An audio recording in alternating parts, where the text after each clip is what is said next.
Good evening and welcome to your Ontario Junior Lacrosse League Game of the Week, fueled by Gatorade. Brings us back to Tony Rose Arena here in Orangeville, Ontario, where the Orangeville Northmen have a chance to move on to the second round and sweep the Toronto Beaches. Tumultuous and emotionally exhausting and all of that other stuff for the Beaches. None of that matters. Tonight they need a win. I'm Matthew Carrick alongside Jonathan Donville and the rest of the JVI Sports Network.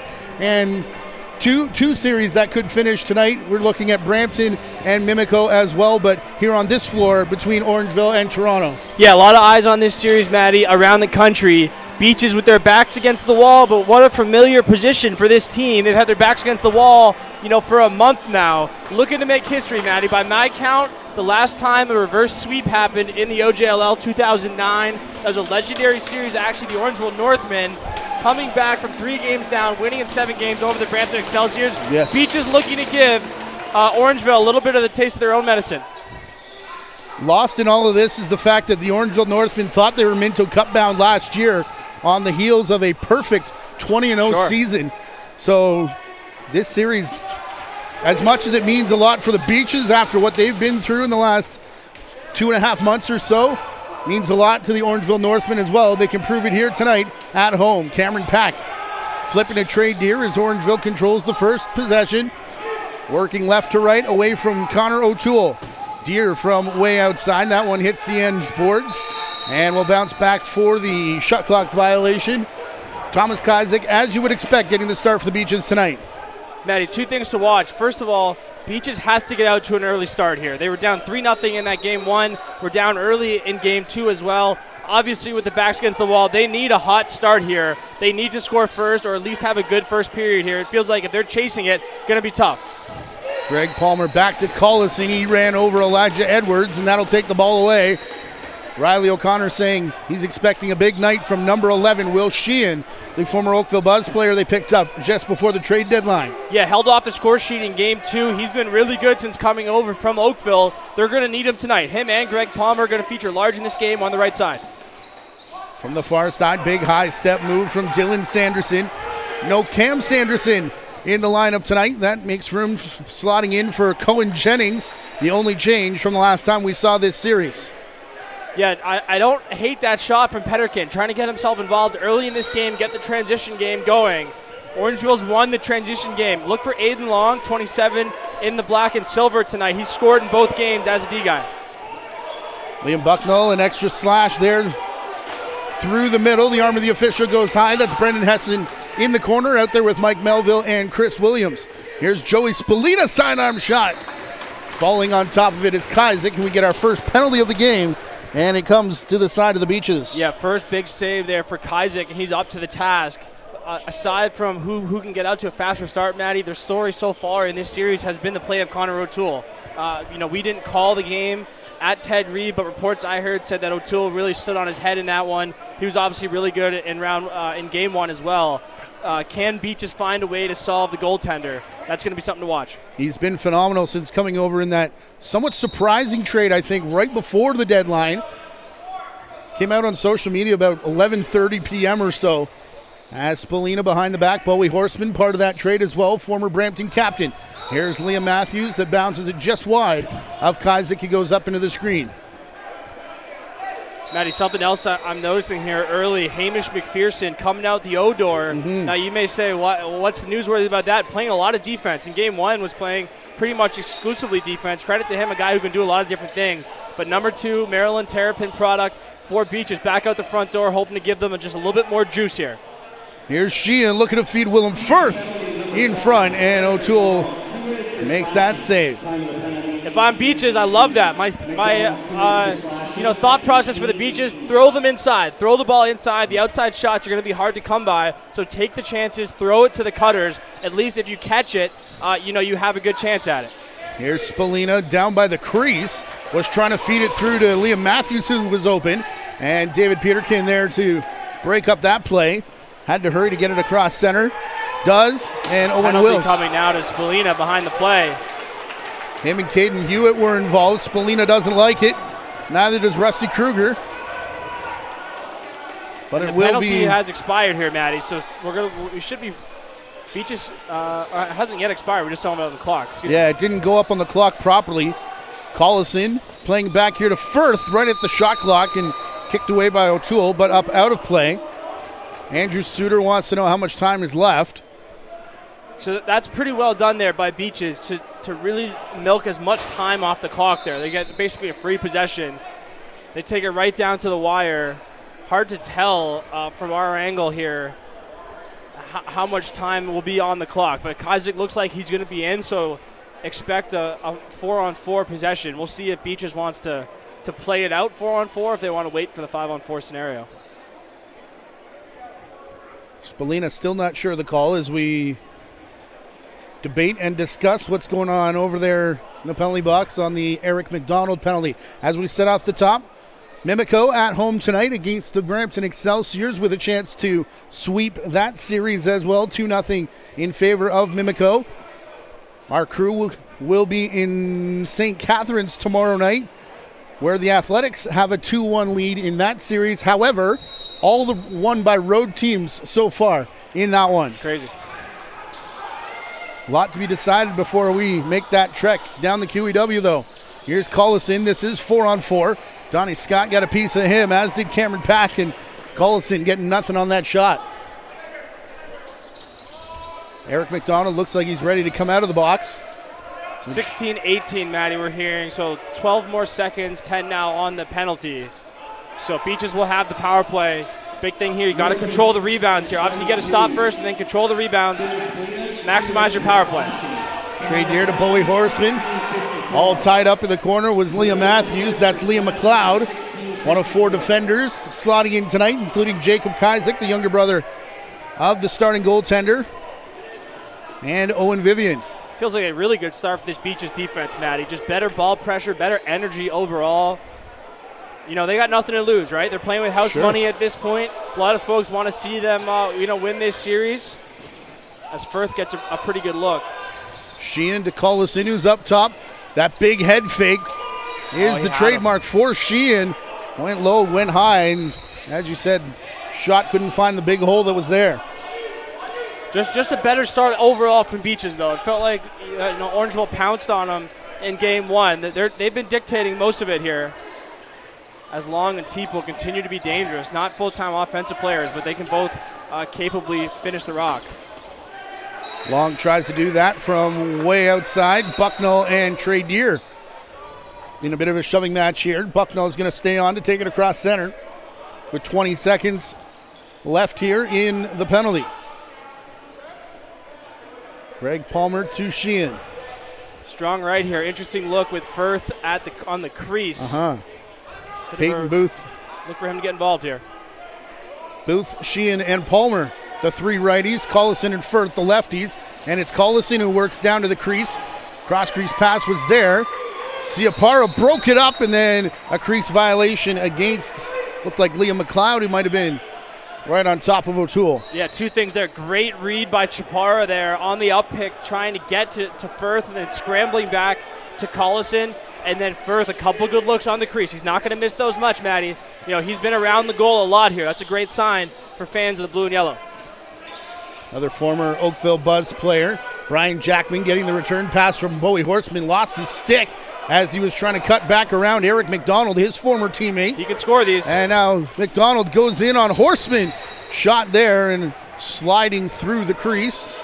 Like Melvin will check. No wipe down required as of yet.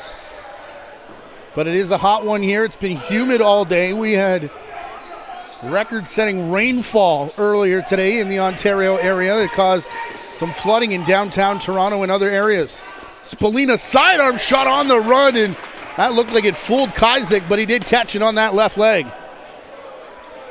Yeah, if you're wondering if the rain did anything to dissipate the heat in here, it did not. No, absolutely not. Although it did stay on the correct side of the roof this time. That was the issue when we were here a week ago, the final game of the season. Had to move to Pad B when they faced the Excelsiors. All alone on the crease, slotting in and making an entrance, Cohen Jennings.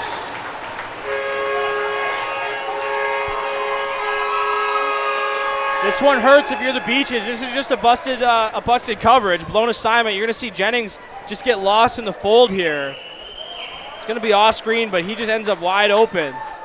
Call these sort outs typically. You got to be clean on your sort outs defensively and just lose a man inside. And Jennings says, hey, you're going to put me in? I'm going to put one in the net. Making a case to stay in the lineup. Still believe that Garen Jennings is not in, along with Zach Poirier. We were told Cam Sanderson, Vincent Orfrio, Graydon Stokes, of those that we've got on our sheet here in-house. I'll throw it here. Chris Harlan did that as he was pressured by Owen Ron after losing the face-off, and 6.5 in. It's an early lead for the Orangeville Northmen. Yeah, you got to shake this off if you're Beaches. That's a tough mistake. After a really good start, you got to just play through it, not let it impact the next play, as long as it's going to stay and play a regular shift of O here. Spalina from the corner, back to Matthews, his low shot. Got past Kaisick, but was wide of the net. Riley O'Connor wants him to bunch up through the middle. Sanderson, ate a follow-through check as he was releasing that ball. Couldn't beat the shot clock. Good shift to D there from Owen Wills, 91 in blue. We've seen Dylan Sanderson get guys on those underneath moves. Good shift, just staying with him, matching feet, being patient. Another opportunity for this Beaches offense. They'll keep it up top for Collison. Ball's been through his stick tonight a lot as this shot does come from Palmer. Was looking to that hole right between the knee and the glove on the right side of O'Toole, and looked like he hit it pretty good from our angle. Just a good save by O'Toole to slam his leg to the pipe as Brian Jackman goes to work here. It's going to be Horseman from the far side on the run. Likes that sidearm shot. He'll take one from the shooter position. Even better if he can get it. Yeah, it's been Spalina doing the damage as Petterkin gets a good look. Boy, O'Toole's just been so sharp, and they're so quiet in there, right, Maddie? Just not a lot of, nothing spectacular. Spectacular, just lets it hit him and just plays his angles really well. And seems to be getting better as this playoff series rolls on. Trey Deer trying to find the pick and roll with Liam Matthews. The return pass bounces into the crease of Kaisick.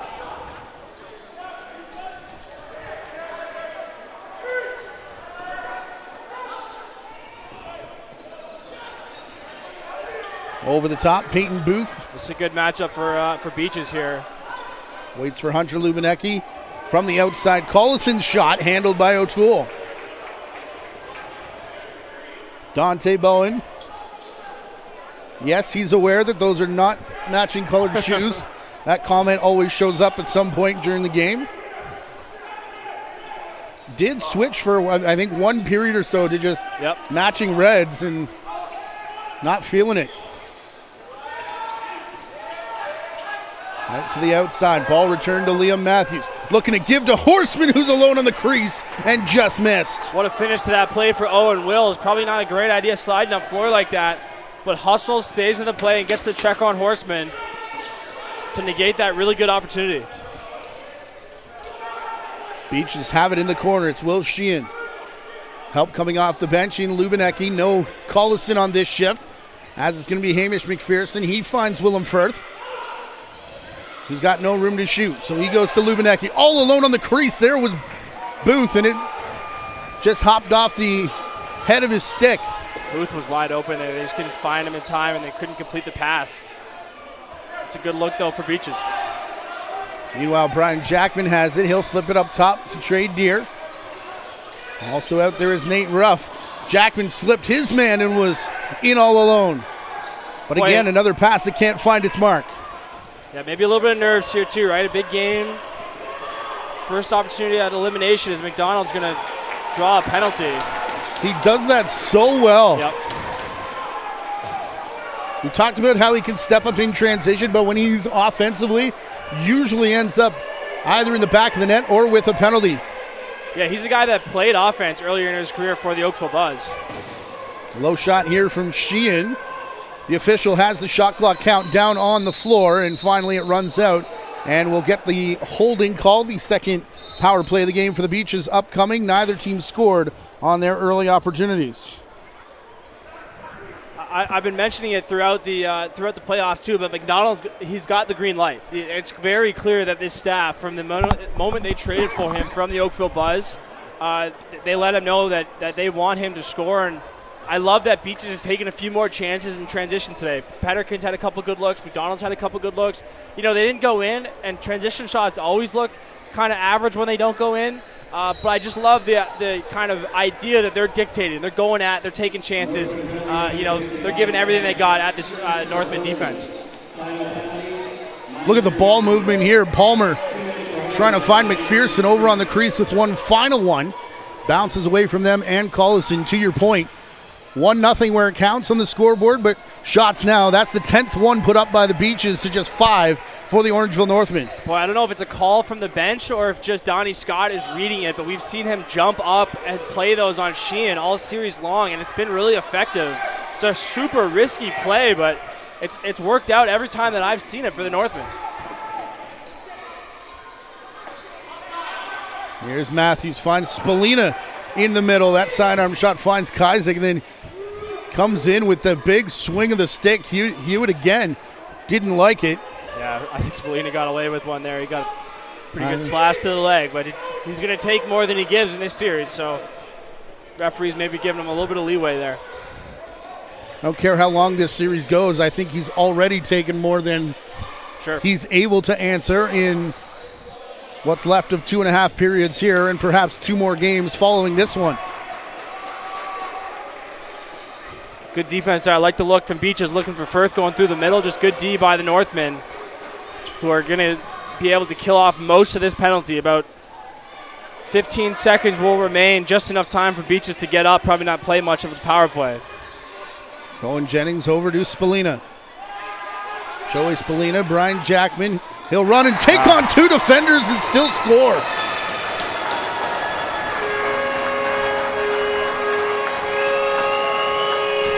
How good has Brian Jackman been, Matty, for this Northmen team? Another guy who came over from the Oakville Buzz. This is obviously a tough one for Beaches. Jackman's just going to get down the alley and just drop it at the far foot here. Our viewers have a good angle. That's how they teach you to do it. Just get it to the far foot. But to win this penalty kill scenario, obviously a big turn of momentum for the Northmen. And boy, it's early in the game, Matty, but doesn't it feel like Beaches needs one soon here? Yes. Commented on that earlier. When you're in this building, you can feel like you're dominating the entire period and then look up and, see a 4-0. As we get some shoving over there by the Beaches bench, Owen Wills looking for the ball, making a case for delay a game call against Sean Costigan. We'll see what Beaches does here. Yeah, the time's going to tick, so they're going to have to wait for the 5-on-5. Look for a Firth up pick here. That seems to be their end of penalty play. He's open, yep. Went for it, decided not to do it, and somehow O'Toole kept it in front of him. I mean, Matty, that's a ridiculous save. Like, that's the best player in the country. Yeah. One of the best players I've ever seen in junior taking a quick stick right in the middle of the defense. Seems like he put it in the top corner, and no dramatic. He's never on his knees or sliding around in there, just quiet movements. On the run, Horseman again with that sidearm shot as he wheeled over the top. 7 minutes to go, 2-0 here for Orangeville. Look out here. Yeah, only 8 to get it across center, and Kaisik was pretty close to that. Even a bunch of fans yelling that he was late, and it forced the pass. That ended up being picked off by Liam Matthews. He's going to feed Trey Deer on the crease, and Kaisik comes out to create contact, which we've seen, and Deer takes exception.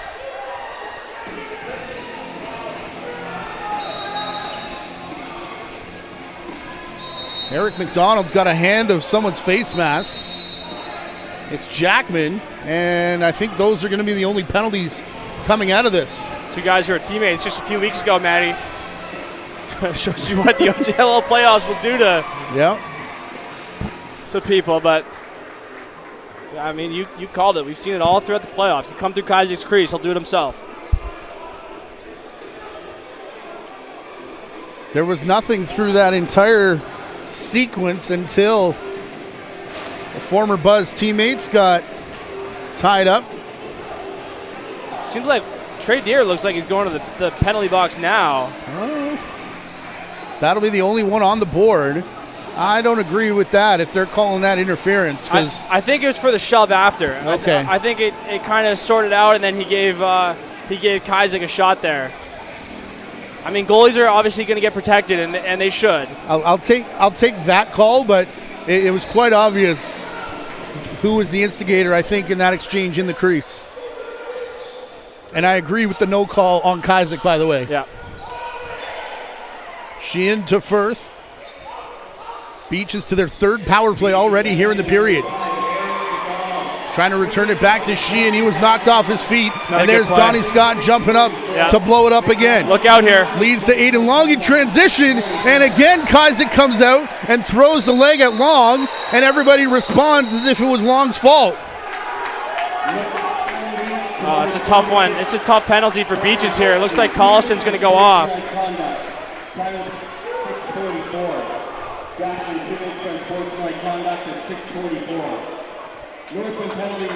Yeah, Chico's saying the same thing. He kicked his leg out. Riley O'Connor's upset that there's been contact again on his goaltender. But the only penalty coming of this is a roughing call against Matt Collison. That takes care of the third Beaches power play. They only got 27 seconds on it.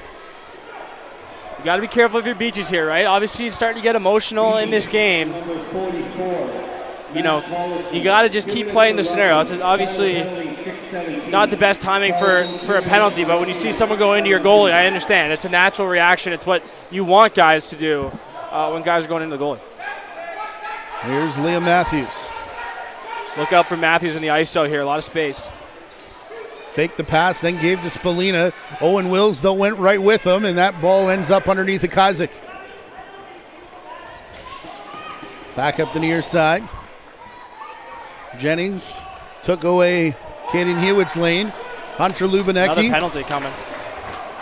Beaches should shoot it here and take the 4-on-3. Thought I heard a slash perhaps, but we'll see what the call is as the arm is high again, like you said. Sheehan to Firth. Bouncing around like he wanted it the entire way. Lubinecki had it in his stick, couldn't come down with it. Now Elijah Edwards shoves his man out of the play. Firth up for Sheehan, low shot, O'Toole the save, and then falls over, and a cross-checking penalty coming up here to, I believe it's Elijah Edwards. Yeah, Orangeville's not going to like the call. Matty, haven't seen a call that the violating team did like so far these playoffs, so we'll still looking for one. 4-on-3 now. Boy, what a big situation this is. Like, you got to score here.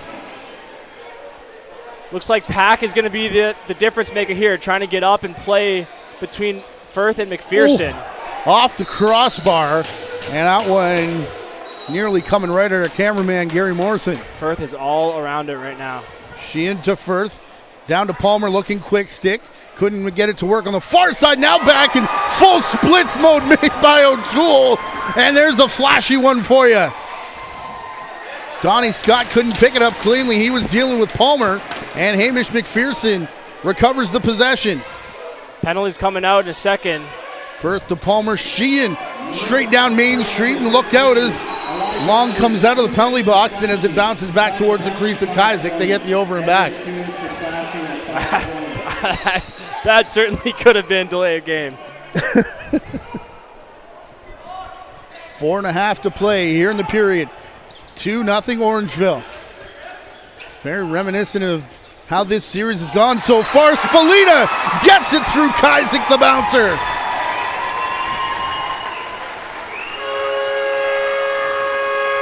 Matty O'Toole, I think, heard us talking about how every save looks routine. He said, check this out.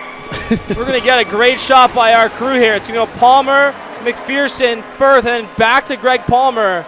I mean, that is ridiculous. Come on. That is ridiculous. And how many times, Matt? It's a tale as old as time in box across. You get a steal of a save on one end, you're going to score. Like, how many times have we seen the score on the other side? as looks like,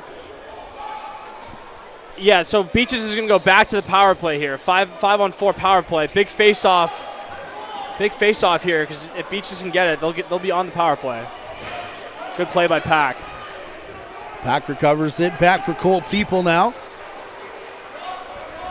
Just inside a half. They'll go to the far side where Bowie Horseman now finds Matthews. On to the Beaches power play. Their 4th of the period. Yet to make anything happen, however. Under 4 to play. Trent here. This place would have popped off if that went in. We'd have even bigger roof problems, like there wouldn't be one. Yeah. Matt Collison gonna slow things down now. They can take care of. Interesting look here with power Collison play at the top. Here's Firth. He'll shoot over a crowd. That one hit off the top of the crossbar. Stolen away, though, by Aiden Long. What a first period Long is having. He'll find the trailer, Dante Bowen, who bounces it off Kazik and out of play. That's a huge save by Kazik.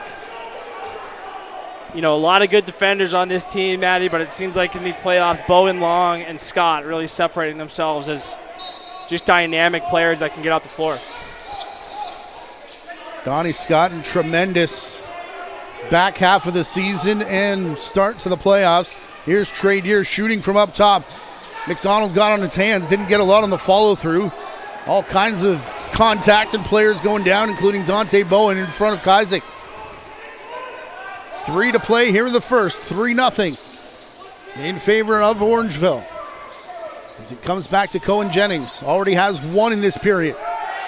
Now for Sanderson on the run. Stopped by Kazik, and he's looking for transition as he often does. Trying to find Eric McDonald, and well, if that hits the normal glass on this side, it's over, but a little bit higher down in the corner, which keeps it in play, but moot point as it was picked up by O'Toole. Costigan to Matthews. Jackman setting the screen in front, as is Costigan. Here it comes again for the midget age player. Back to the far side, Bowie Horseman. Jackman clears out. Here's Matthews, 5 to shoot. Owen Wills has had a pretty good game defensively as he's taking care of Liam Matthews again. Yeah, really good, Matty. Good call by you. Just really good footwork. Just being patient. Matthews, guy that can burn you on when you try to get the big check on him, right? Really slick in that toe drag underneath move. Patience is the name of the game on him, and good job by Wills there. So Will Sheehan to the far side.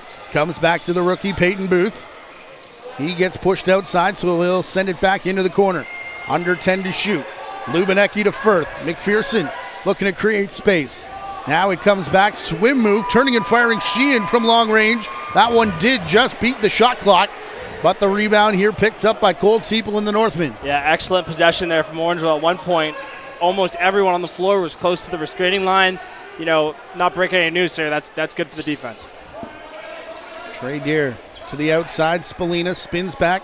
Wills keeping him at bay. Seems to be everywhere tonight. Liam McLeod then took over, and the shot from Spalina bounces for the over and back.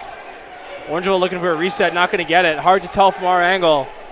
Those have been a couple good looks from the outside for Spalina, but Beach has done a pretty good job so far. A guy who had 5 goals in game 1, had I think 7 points in game 2. So he's been the star of the series other than O'Toole, but Beach has been pretty solid on him so far. Not sure, but I think Chico just gave the warning to the Orangeville bench. Andrew Suter and Rusty Kruger both not happy with that no reset call. Palmer over the top and another good save. Again, not spectacular, but that is way harder than Connor O'Toole's making it look tonight. Yeah, you got to try to stay out of the stick. I know old guys hate when coaches say that, but trying to go 5-hole quite a bit here on O'Toole. He uses that plastic stick very well. Northman looking for the 2-for-1. Got that shot away with about 36 seconds left in the period. Now Collison will slowly bring it across center. Down to McPherson. Late arrival is Greg Palmer. His pass into the feet of Will Sheehan. And Ciaparo was right there. Sheehan tries to take flight. How did he keep his feet out of the cylinder? Collison does rip, and was going to head for the over and back. Rusty Kruger trying not to take the timeout. It goes to Nate Ruff. They want him to take it to the cage, and McDonald runs him out into the corner. They go cage to cage as the horn sounds to cap a 3-0 first period here for the Orangeville Northmen. Yeah, that's as good as you can ask for from the Northmen. O'Toole continues to be the story of this series, just outstanding. What can you throw him if you're Beaches that he hasn't seen yet? You know, you just got to stick with it. Lots of time for Beaches. It's an explosive offense. You got to just trust the process. But obviously 40 minutes away here from Orangeville advancing in the second round. Could be desperation time coming up for the Beaches as we come into the most dangerous period for the Northmen, the second here at Tony Rose. It's game number 3, and it's the OJLL Game of the Week fueled by Gatorade. We'll take a 10-minute timeout before we bring you back here to Orangeville. Gatorade. With electrolytes to help replenish what's lost in sweat, carbs to help fuel your working muscles, and fluids to help you hydrate.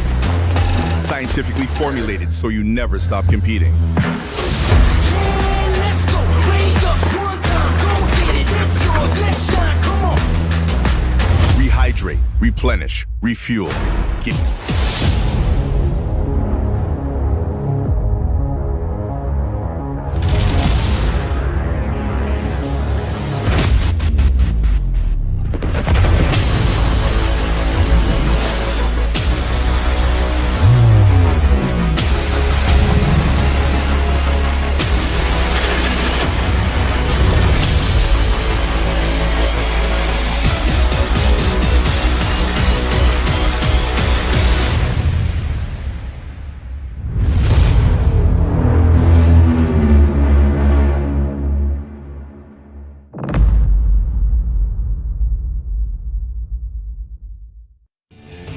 Get ready, Ottawa.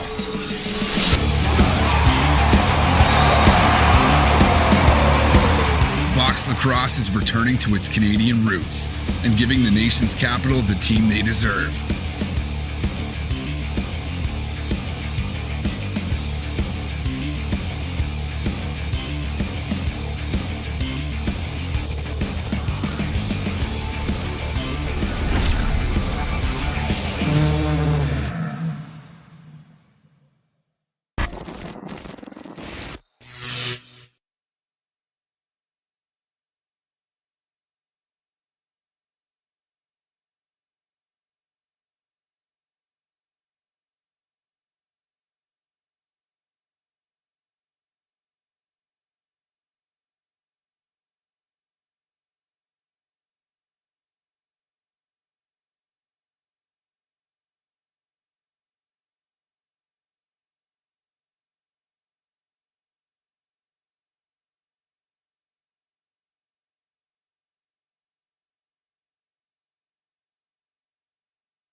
3-0 the score after the first period for the Orangeville Northmen, who have a chance to sweep away the Toronto Beaches here tonight.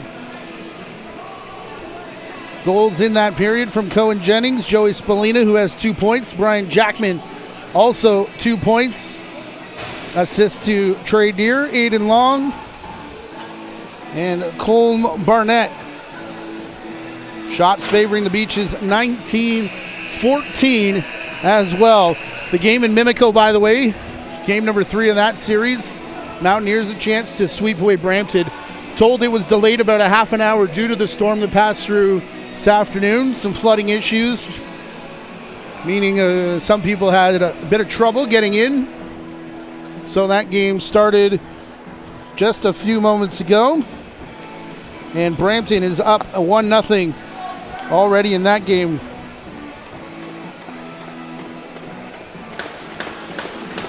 Owen Holmes, Nolan Byrne with the goal in that one.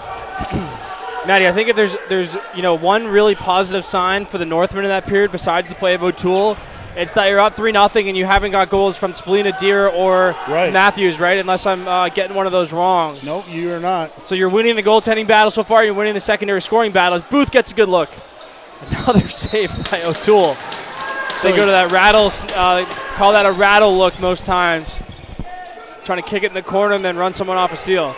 Sorry, Joey Spallina did get a goal there. Oh, boy. Oh, yeah, hold your breath, Northman fans. Collison's shot rises up on O'Toole, and he is down in the crease. Mary Lelland set back on the bench of the Northmen, and she is headed to O'Toole, who is still down and hasn't moved. We know that Collison's got a howitzer, and he stayed in. By the way, I believe the first game, definitely the first one of this series, that his father, Pat O'Toole, NLL Hall of Famer, not in attendance for, coaching tonight down in Mimico, of course. Worth mentioning, Maddie, obviously hoping for the best for O'Toole here. That goes absolutely without saying. We're going to see it on the replay here. Collison just gets him right under the chin cup of the helmet. Hoping for the best. He's sitting up now. It's a good sign. But worth mentioning, if Lyndon Hill does come into this game, Maddie, he's ready. He's been a starter for this team throughout the year. Has looked good even recently. I think he got a game in close to before the playoffs here. Looks like O'Toole's going to stay in. We'll see if that has any impact on this game, but just glad to see he's okay in there. That didn't look good for a second. No, Rusty Kruger did tell me before the series started that he believes they've got the best 1-2 punch in terms of goaltenders in the entire Ontario Junior Lacrosse League, perhaps in the entire country. And it was hard to find one that you can argue with. Sure. I know that Oliver Vanyo, Ty Wilson have split a lot of time and are good goalies in their own right. Perhaps not at that level just yet, but I think Lyndon Hill and Connor O'Toole, you've got a pretty good. With that being said, they want to keep O'Toole in this game, obviously, right? Absolutely, yes. Just because you have it doesn't mean you want to have to use it. And as we're going to see Wills try to press here. On Bowie Horseman. Good job by Bowie. Who came back. The official offered the ball to O'Toole, and he shook it off, which I thought was an interesting caveat to play getting back underway. But we'll see O'Toole's next shot. Obviously convinced the training staff he's good to go. Dylan Sanderson, a couple big high steps in on Wills, created space for a sidearm. Rebound straight to Deere, who scores. That's a deflating one, obviously, for the Beaches here, who need an answer in this game soon. Pretty good play by Dylan Sanderson here. Honestly, I thought this went in. This is good defense again by Wills, but Sanderson just dynamic with those feet. And then, McDonald's got a piece of Deere there. He's boxing out pretty good. Deere is so good at those rebound plays. And Maddie, how often in this series have we seen those live boards down there when the shots miss the net, they get back in a hurry? Someone asked me either last year or the year before, why is Trey Deere so good? Saw right there, quick hands. As Owen Ron came down, may have caught the knee from Nate Ruff as he went down. Scores so many of his goals, does Deere. We talked about like the flashy ones, like the behind the backs and between the legs, but scores so many of his goals outside of like, traditional offense, right? So many ride backs, rebounds, end of shot clocks, quick sticks. Just finds a lot of different ways to score and helps break up the monotony here. Over center, Caden Hewitt. Now to David Peterkin and down the boards to the half wall. Getting to the point in this game where you need one for the Toronto Beaches. It's like a cross pick for Sheehan here. Sheehan will well get defended. Stood up as he got to the crease by Elijah Edwards, and they're looking for Donnie Scott in transition. That ball bounced out of bounds. Never got blown back in. Well, Donnie Scott trying to split the defense now, and as the third one comes in, it bounces into the stick of Chris Harlan.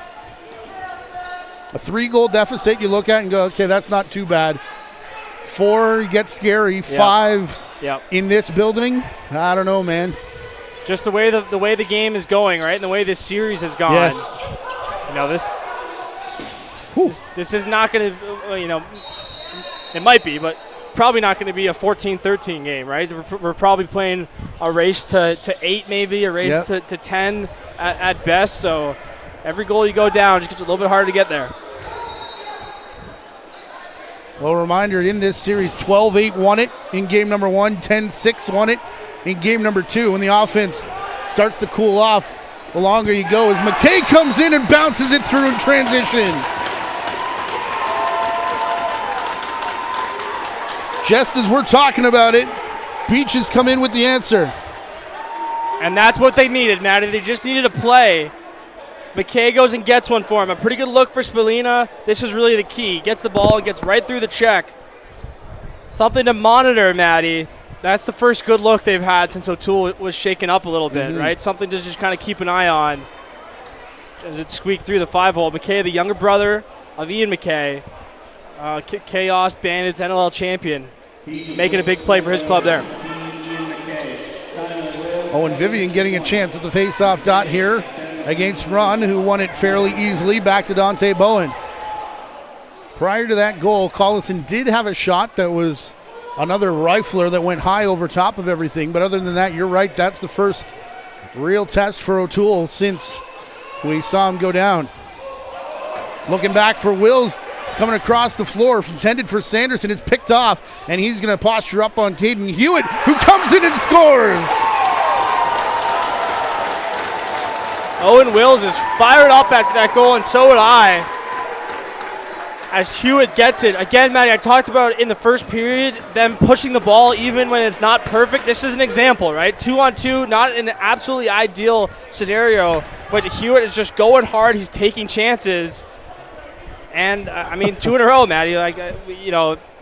You hate to ever see an injury be a part of it, but just something to keep watching here. I don't know whose celly was better there, Wills on this side? I'll take Wills. Yeah, I'll take Wills on the off ball. Hewitt jumping into alumni corner? Sure.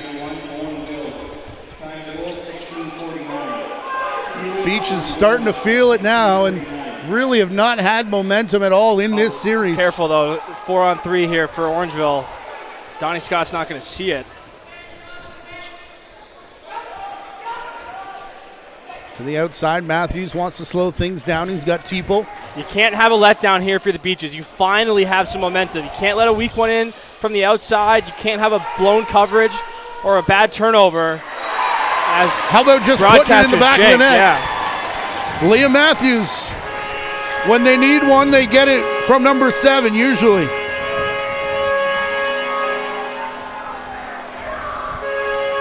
Boy, momentum is a fickle thing, isn't it? How many times have we seen this toe drag move from Matthews, just so quick and so smooth with his hands, and then gets it going between the 5-hole to answer back. And if you're Beaches, you can't let that shake your focus. Even if you don't feel like it, you got to tell yourself that you have momentum and just keep pushing forward here. But that's obviously a big one for the Northmen, as Matthews says, let me get involved in this game. Well, and Damon Edwards just walked past his defenders, and wonder if that wasn't what he just said. As this faceoff gets Bounce back to Dante Bowen. Siapara slows it down, nearly tripped there. Can't call it a turf monster. I don't know what that was. The marble monster. Out to the outside, Matthews. Spallina. Back for Bowie. Horseman, that's the shot that he likes to take. Yeah, Kajik didn't see that thing until the absolute last second either. For whatever reason, Horseman's release just seems to mystify these goalies. Orangeville likes running those cross picks. That was another good one as they got numbers here. Off the bench, Sheehan right in on O'Toole, makes the stop. Meanwhile, back the other way, look out for Cole Teeple all alone, and Kajik matches. And we've got a too many men call here against the Beaches. Damon Edwards doesn't like it. But the breakout back and forth has too many men on the floor, and Orangeville going to just their second power play of the game. I mean, Matt, talking to folks around Ontario, around the country, the feedback has just been on how good the lacrosse has been in this series. That's a good example, that last sequence there. A really strong push from Beaches, a ridiculous save by O'Toole, as Beaches didn't send anyone yet to the penalty box. A great save by O'Toole. Ball gets up quickly, end-to-end action. Kajik up to the task here. That's why folks all across the country are tuning in. This is two of the best teams you'll see this summer, and many of the best players. Not just across this country. Say hello to everyone watching south of the border as well. Yep.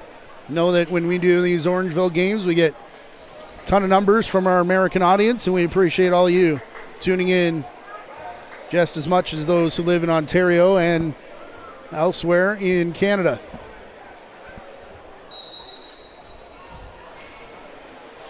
William Matthews starts the power play, the second one of the game for the Orangeville Northmen. Through Spallina, up to Matthews. A couple stutter steps before the shot comes from Spallina, and off Kajik and out of play. Yeah, that was a good save there. He looked like he put that one to a pretty good spot on the short side. I think our viewers have a good angle here of what Spallina's looking at. Behind the back, Matthews tried the cross crease like they love to do. Deer to Horseman. Normally it's Matthews down there on the crease, but Spallina here now opens the shooting lane, and that one fooled Kajik, but he got the right arm back over to recover in time. Now Trey Deer into the feet of Kajik, who falls backwards in the rocking chair. It's a bit of a celebration from Trey Deer before finally it pops out the back. Yeah, and I was going to say because of that, Orangeville's going to have time to get a press set up if they want to, but Beaches clears it. Minute 15 left in the penalty here, so Beaches want to take it down, limit Orangeville to just one more possession. Obviously try to find something here at the end of the quarter, or at the end of the shot clock. Over the top, they'll come back to Firth. Willem Firth on the run, sidearm shot, and still hard to believe that I think he's got definitely one more year after this, if not one more beyond that here in junior. And it goes for a couple of these guys, by the way. Trey Deer's coming back next year. Liam Matthews, a couple of these top scorers will be back. Peyton Booth giving here to Firth.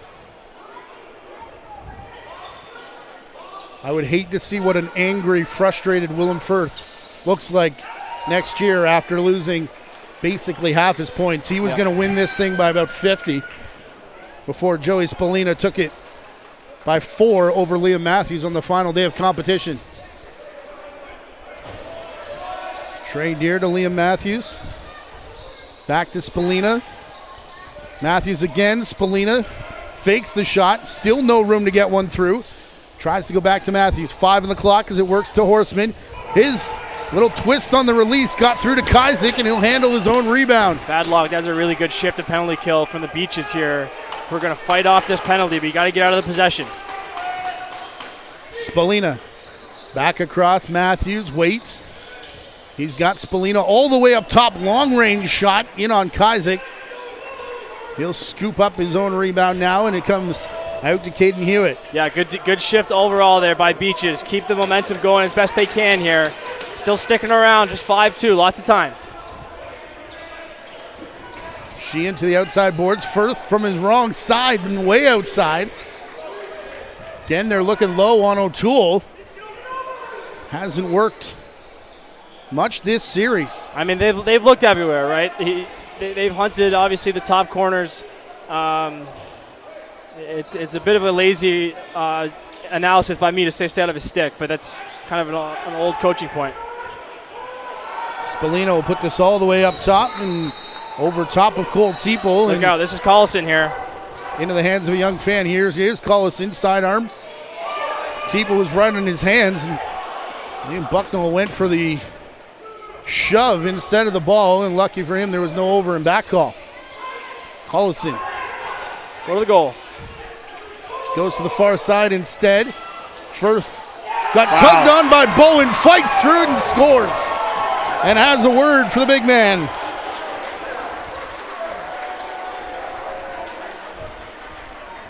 This is why Willem Firth is a great player, right? He gets held right here, gives an extra shot to Bowen, gets held, takes 2-3 cross checks. Defender tries to come over and help and still manages to finish it as Beaches gets their first goal in this game from an offensive personnel. Obviously, a good period so far for Beaches. Got to keep the momentum going. If you're Orangeville, seeing Firth get going is the last thing you want to see. His 12th point of the series in 2.5 games. Just the first one tonight comes at a very opportune time for the Beaches. Cameron Pack running away from Owen Wills. Gonna circle the crease on his way off the floor after giving to Matthews. Liam Matthews stops up, still no shot. He had Hewitt jump up in front of him. Now Horseman on the run, bouncer there. The mesh rippled as it came off the back boards, and that caused a few fans to cheer, but okay. Another one that probably could have been a delay game call. See the ball pressure picking back up. Edwards playing Firth well outside the restraining line. Collison on his wrong side, passed it to Palmer. Now he gets back. Dealing with Donnie Scott and Elijah Edwards. Still gets the shot off the shoulder of O'Toole. Love that take by Collison, though. That's the recipe for him. He is such an unstoppable force when he gets his head and shoulders going right towards the goal. Outside Spallina had Matthews off the bench. That pass just missed and then took a funny bounce as it came back in on Kazik. Straight here, cheekily trying to reach into the crease. Ewan McKay to Peyton Booth. Sheehan back here for Firth. Had Firth over on that far side. Fair amount in the last few minutes, and here comes Booth with a twister.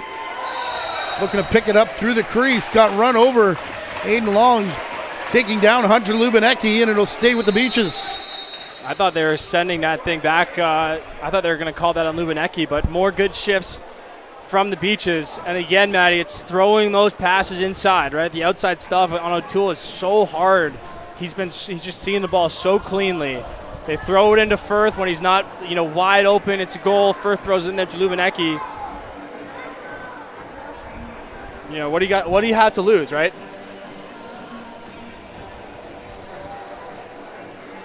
I think the thing we're seeing here, we've seen it all night tonight, but especially in these last few minutes from Beaches is maybe a little bit of freedom, right? They feel like they've been kind of, really pulling on the reins here tightly the last, couple of weeks, frankly. I was gonna say as many as 6. And this period they're letting it fly, right? And that's what it's going to take.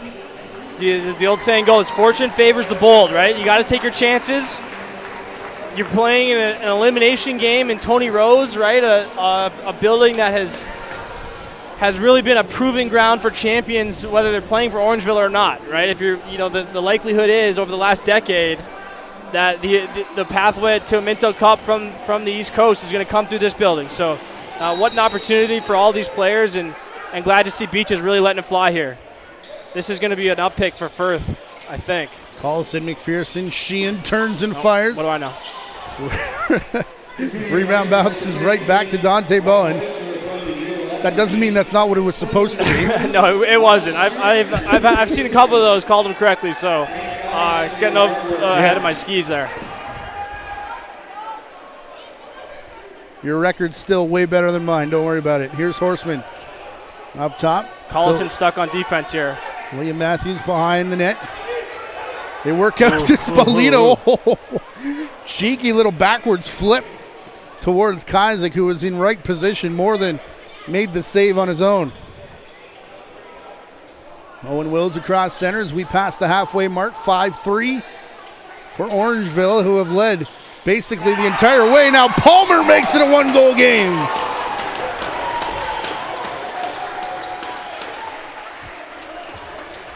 This is a great sign, Matty. Firth, as you mentioned, has been really strong in this series. They get the goals from the transition game. Only a matter of time before these righties get going. Firth has had Palmer, he's had a number of good looks. And he says, hey, Donnie, I can't shoot with this stick. Watch this low to low, buddy. Sheehan and Firth picking up assists. And now in the last couple minutes, Willem Firth picking up a pair of points. Gives him 13 now in the series. As they go back to Owen Vivian and Owen Ron at the face-off dot. I don't know if Peterkin meant to fake out Bowen there, or if he just didn't think he could get to the ball, but it worked out well. Kind of like in soccer when they let the ball go through their legs. Donnie Sports references here. Collison to Sheehan. We're coming off a big footy weekend. I'll allow it. Absolutely. For better or worse. Out of the corner, Palmer. Quick stick Firth. Bounced it just through the crease of O'Toole. Like it, though. Obviously felt like they were dictating on that possession. I was just going to say, it feels like Beaches are starting to get a little bit of mojo back in that offense. Yep. Led by Firth with a couple points in the last few minutes. Spolina back over to Trey Deer. He cuts the corner on his man. Hands were in the right shooting position. Spolina back to the crease. What's he got in the bag of tricks this time? Trying to reach across Kazik. Now out in front, Dylan Sanderson. Being chased all the way to the corner by Liam McLeod. Still got the reset as it was in on Kazik. And then Owen Wills. Numbers here if they want them. Jackman's stick went farther than half his line mates, who had all peeled off to the bench. Look out, Teeple brings the ball down. Got hit by Wills, whose tremendous game continues. Oh, good push by Wills there. Just misses the pass. It's the right idea. Remember, was playing with his brother Isaac to start this season. Part of one of those illegal players as this bounces back to Spolina. What a big save there from Kazik here. Sanderson couldn't pick up. Cohen Jennings does, however. As Spolina's looking to that front door, finds his buddy Liam Matthews again. Matthews to Deer. I mean, Matty, that pass, that was sick. Look out, Eric McDonald trying to find Palmer. Boy, this game is yeah, double shot espresso right now. There's a little bit extra on every single pass and every shot here now. You can tell that even some of the fans on edge. Matthews from outside, that one hit Kazik in the chest. He was low on a knee. Through Wills up to David Peterkin. Oof. Eric McDonald, a heads up. I think you might have got the marble monster too. Yeah. Oh, that corner was wide open. Oh, boy. Oh, look out now. Firth doesn't miss that by much. Cheers, Jaden Ciapara. Gotta find Deer off the bench. Cole Teeple was leading the charge. Deer still wants it, was alone at the top of the fan and couldn't find him. Owen Ron coming out to take an offensive shift with Liam Matthews. Deer sets the screen, the return pass, and right on him was Hewitt. Spolina to the corner. Matthews spins and fires and scores.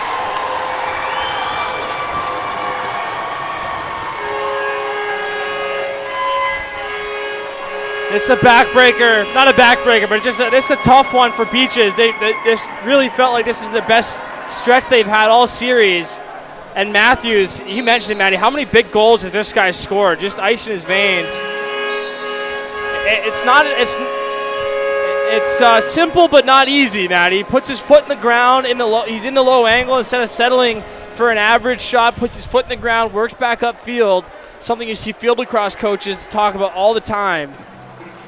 But for a guy who's been so good in those toe drag underneath moves, stops hard on a dime, gets back top side, and buries it through contact. As we got 6-4 with 6 minutes to play, and this game is living up to the hype. Deere picking up an assist, his 4th of the game. Through 2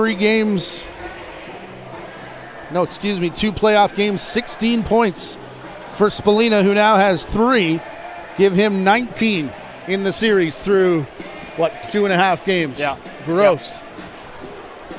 Mimico on top of Brampton 5-3 as we continue to watch that game. Remember, they started late. They're just about to finish period number 1 there as the Mountaineers can become the first team to advance tonight with a win over the Brampton Excelsiors. By the way, Matty, you mentioned how the crowd is starting to feel kind of the expectations. One of the best parts of summer lacrosse, the unique parts, is the fans right on the glass, right behind the net. You can see, look behind both goals, right, pretty much fully aligned. That's how you can tell it's an elimination game here at Tony Roses. Petterkin might have a look, but that just leads to the pressure as an offensive player around the goal, right? You got all these people right there. They're behind the glass, but they're watching you right there, and in Beach's case, not cheering for you. Here's Collison up top.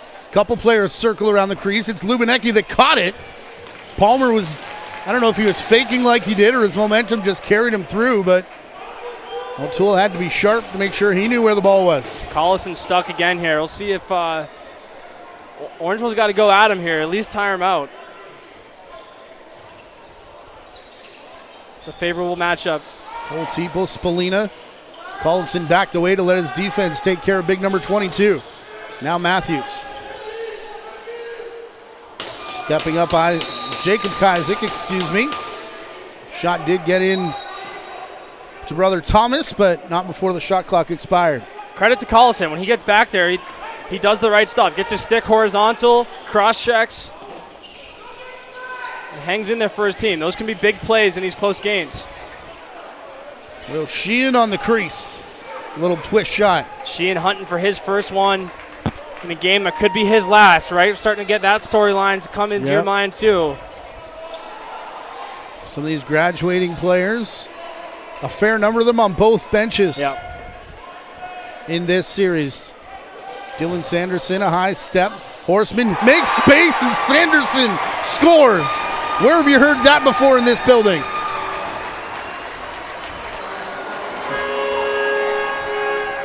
Dylan Sanderson on a short list, Matty, of Rookie of the Year candidates this year. He's been really good for the Northmen and has not looked nervous whatsoever. He's gotten guys on those underneath moves a lot.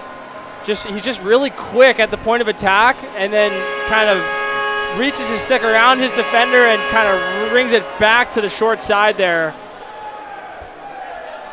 Seems to catch Kajzik off guard just a little bit. For me, it's his footwork. If I tried to move my feet that fast, I'd be on my face for sure. And the smaller guy that there were a few games early on where he'd get hit a couple times a game, but he's kind of figured out a little bit now how to stay away from the defense. Yep.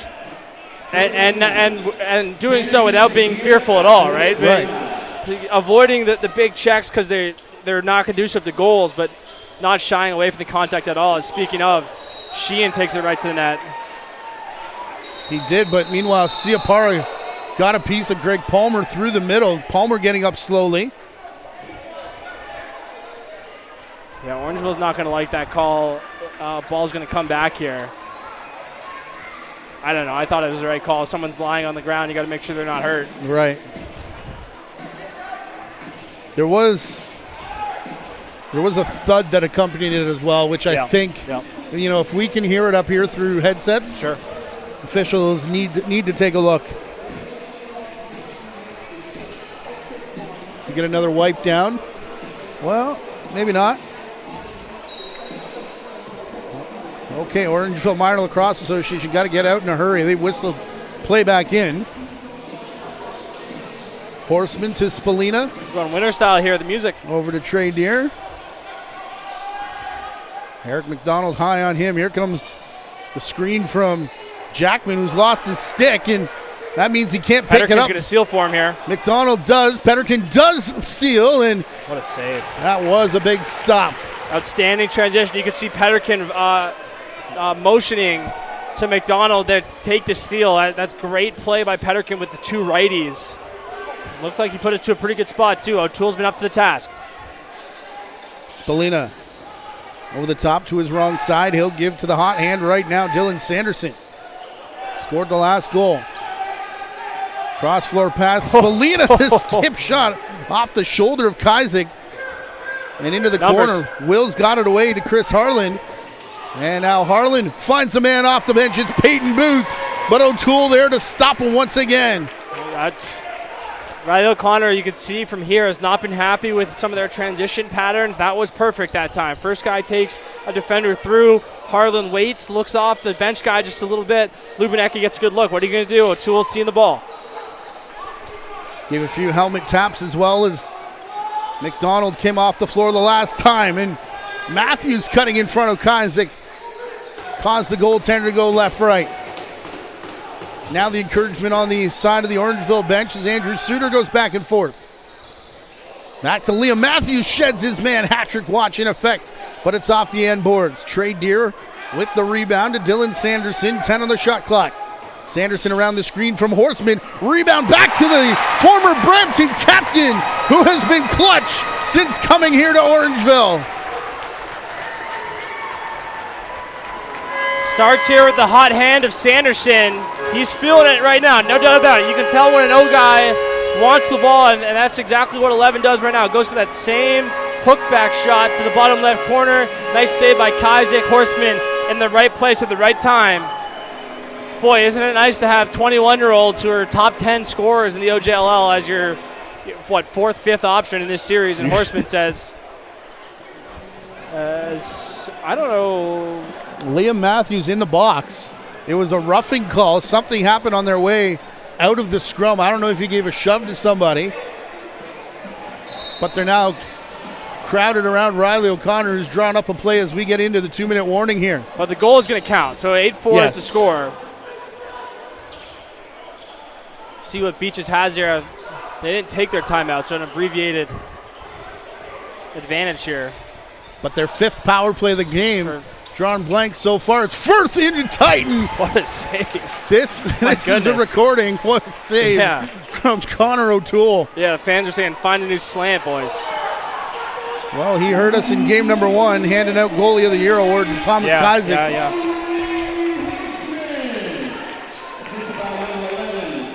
So Firth is staying on the offensive side of the floor here. So we're just going to be 3-on-4 on this side. Oh, boy. Look out, Cole Teeple. Watch out for Firth here. Obviously, he's dying. Yeah, don't try and pass it anywhere near where he is. It's well done by Teeple there. Seen that movie before a couple times this season. Back across to Joey Spalina. Closing in on a minute left. Far side, Deer. Still got the shot low on Kazik, who made the save. It's in the stick of Willem Firth, however. Only Beaches player back. Now Collison comes to join him. Up top to Sheehan. Now Collison. Firth is going to take top spot. Hamish McPherson across to Palmer. Firth, Collison. 6 to shoot. Sheehan tried and stuffed as it was. Gotta shoot it. Right there for Nate Ruff. Looking to get it back to Collison. Cleanly intercepted by Dante Bowen. And Rusty Kruger wants his timeout. Going to have to adjust the shot clock here because it's showing a full 30. I think it'll be something less. It's got to be something less than 30 because Bowen got it up by half. Right. But, that whatever they decide on the shot clock will dictate whether Orangeville can go 6-on-5 here. Boy, man, O'Toole is just really just made his imprint on this series. Good save from Kazik. Back the other way let's not forget, he's been pretty good as well. Outstanding. Despite, the 2 losses and the 8 goals through 2 periods. I mean, the margins in these games are tighter than most series that I can ever remember, right? It feels like mistakes in this series are getting punished at an extremely high level. And, if you're the Northmen, that's really been the story, I think. Limiting mistakes for Orangeville. And then, obviously, O'Toole's back there to bail them out. But just haven't given up anything easy, no easy goals from the outside, and no easy ones really in transition. Made Beaches earn everything. And so far, it's been a good formula for the Northmen. As look at Firth is going to start defending the ball here. So if they can force some sort of a turnover here against the timeline, then it's the best player going the other way. Up there with Owen Wills, who's been arguably the best defender for the Beaches. Quickly, though, out of the stick of Colm Barnett, put it to the corner. Isaac's going to come out and corral it, and actually went for the hit to Dylan Sanderson, still up for grabs. Firth grabs it, and Beaches called timeout with 17.8 left to go. They were yelling for it before that. A great coaching job there by the Beaches to, I'm sure Rusty Kruger thought he was going to have a little bit more time on the shot clock. They weren't in a huge rush before the timeout, and then ends up letting Beaches set up their 5-on-4. But credit to the Beaches for seizing the moment there. Good coaching plan right out of it to get Firth and Wills on the ball, force the turnover. Good loose ball play by Isaac. They don't ask how. And now an opportunity for a 6-on-5 play. We'll see what they got drawn up. Well, actually, we'll see if they even want to go 6-on-5 here. 5-on-5. 5-on-4 because Matthew's still in the box. So they'll be 5-on-4 for the next 11 seconds. If it's me, I put Isaac at, the dotted line. I try to get a really good quick look, 5-on-4, and then if we get a reset, try to run him back. But it looks like they're going to start with Isaac on the bench here. Quick reminder before Collison comes to start this play. Mimico and Brampton 5-3. The Mountaineers up at the first intermission break. Series between Burlington, St. Catharines, the Athletics lead 2-1. Our crew will be in St. Catharines tomorrow for an 8 p.m. start right here on the OJLL YouTube channel. Be sure to subscribe so you don't miss any of the playoff action. Yeah, Isaac's on the floor here, so expect them to go quickly in this 5-on-4. Collison to the corner. Palmer back up top. Collison fakes the shot, walks in, shoots, and scores.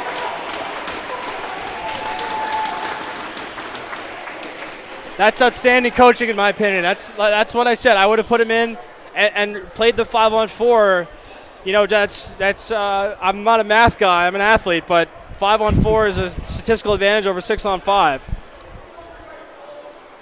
And Collison, he's such a hard shooter from the outside, can then, because of the shot, go for that sky whammy fake. Gets downhill. That's a big, big goal, Matty. Obviously for the score and momentum, but most importantly for Beaches to go into the locker room with some juice here after what's in general been a pretty good period for them. I would have to agree. You're feeling good if you're Riley O'Connor's bench there. Owen Ron goes down holding the face mask. May gone over and back as well. This shot from Wills nowhere close as the horn sounds to end period number 2, but a good one for the Toronto Beaches, who are playing for their season lives right here as we take another look at this face-off. Yeah, boy, Matty, has this series ever lived up to the hype in this game, right? A lot of eyes on this series are on this game around the country, and it's been 40 outstanding minutes. And, if Beaches can find a way here, remember this period, right? Down 3 going into the third period, an opportunity for the legend of this 24 Beaches team to grow. Still 20 left to play, perhaps the final 20 in their season. Beaches hope that's not the case. We'll find out on the other side of this timeout. You're watching the Ontario Junior Lacrosse League Game of the Week, fueled by Gatorade. Gatorade. With electrolytes to help replenish what's lost in sweat, carbs to help fuel your working muscles, and fluids to help you hydrate. Scientifically formulated so you never stop competing. Let's go, raise up one time, go get it, it's yours, let's shine, come on. Rehydrate, replenish, refuel. Get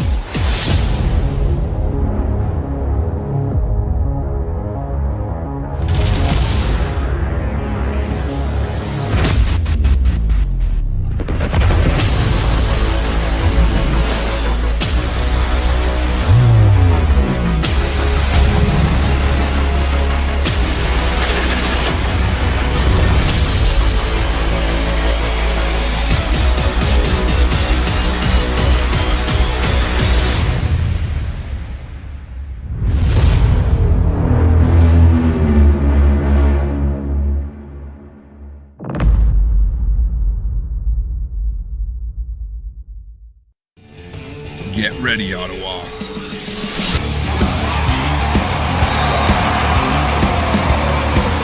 Box lacrosse is returning to its Canadian roots and giving the nation's capital the team they deserve.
Back live inside Tony Rose Arena here in Orangeville for what is setting up to be a fantastic third period. Great game number 3 of this series. The Northmen do lead 2-0 in the best of 5 and lead 8-5 after 2 periods. Matthew Carrick alongside Jonathan Donville. I'd like to know when they changed the walkout song to Crazy Train from Back in Black, but you must have missed something. Crazy. I don't know, man. But Matty, I wish we had like a jumbotron here so that we could do like a faces in the crowd, because the collective lacrosse knowledge of the fan base here. Oh goodness! You know, Brody Merrill is here. So many NLL players: Bob McMahon, Josh Sanderson, Troy Cordingley. You know, all connected. Many of them have you know, kids, obviously, with Josh Sanderson and kids coming up the pike, and just a lot of lacrosse legends in one building tonight. Josh was on pad B before this, running practice. As Spallina takes an outside shot. Rebound controlled by Jackman, and then filled in through the middle was Dylan Sanderson. Look out, first penalty of the third period coming. Orangeville player, they're telling him to get off. It's Sanderson whose chin strap has popped out. Boy, credit to Dylan Sanderson for popping up. He got a body pass there. Matthews over the top. Jackman set the screen. It goes off the end boards. They give him the reset, though, off Kazik. I thought that was the right call. I had a hit in Kazik, too. Here they want Owen Vivian to come up and take the shot away from Spallina. As the entire Orangeville Northmen Minor Lacrosse Association walks by. Trey Deer. They were waiting for Back in Black. They didn't get the cue. Here's Bowie Horseman, another reset on this delayed penalty. They're waiting in line for the freezies. Trey Deer, Liam Matthews, Spallina. Back to Matthews again. Big pile up in front. It bounces off a body all the way across to Jackman, who will bring it down. 10 to shoot. 2 officials' arms are high now as Matthews flips it behind his back to Jackman, and finally Wills will touch it and give the arms of the officials a break. I mean, one of the longest 6-on-5 advantages I can remember there. A couple resets. Starts with, you're going to see the penalty here. And to your point, any leaguer. Dylan just popped right back up. Got right back up. Running out for the power play here. And was going to stay in the play if not for the fact that knocked his chin strap loose. Yeah. So he'll take the crease spot. Horseman at the shooter, Spallina up top. Here's Matthews. The other one is Trey Deer on the near crease. Not required as Matthews postures up and scores his hat-trick goal. This is elite finishing from Liam Matthews. Remember, Matty, earlier in the series I said Rusty Kruger likes to mix up his looks. Strong right here. I think Matthews has been running the power plays on most of them. They go strong light on this one, put Matthews to the shooter spot. And you can see the Beaches defender jumping in the lane there. He had no choice but to go either 5-hole or short side. Elects for a pretty slick little 5-hole twister bouncer. And, I mean, like, does Beaches have to shut the door already? Is that the last goal they can give up to conceivably win this game? Oh, man. Probably.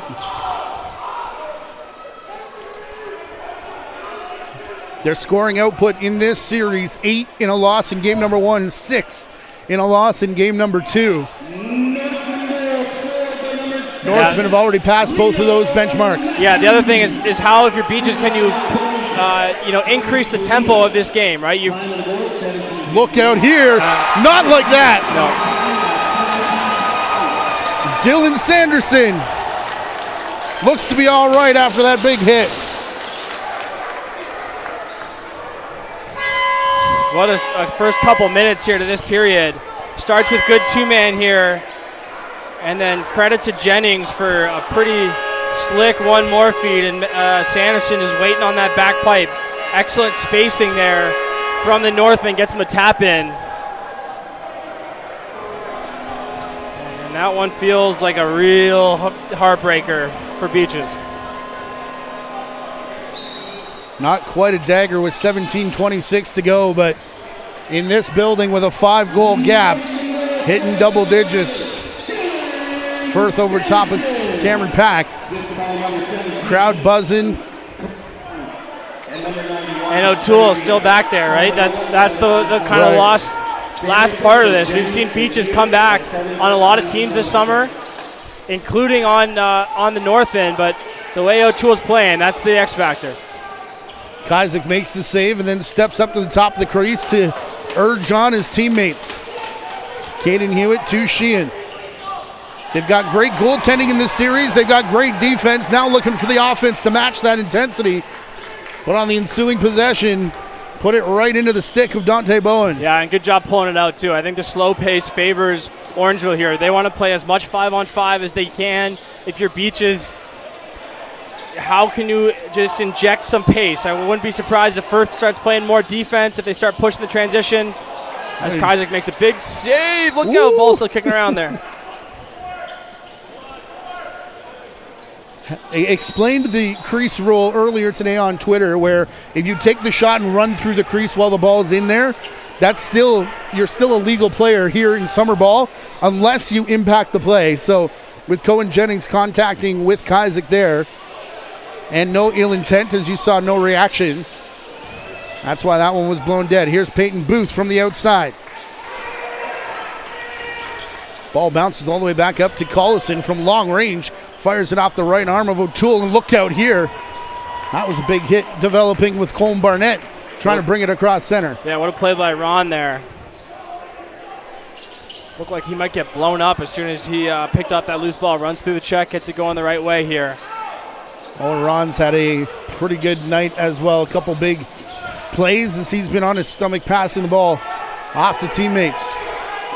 Trey Deer flipping back here to Jackman. Cuts the corner. Oh, had the top corner open and just shot it high over top of the crossbar. Yeah, he's smiling going back to the bench too. He knew that he had it and just pushed it ever so slightly.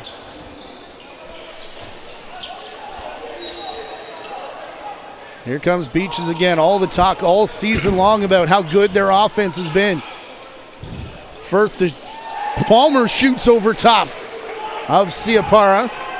O'Toole saw the shot, then comes out to throw the screen. It's a moving pick called by Brendan Heston. Palmer wants a quick reset. Got it, but it's just him and Collison back in the offensive territory. It was one of the few saves we've seen O'Toole look uncomfortable with tonight. Palmer testing him just a little bit.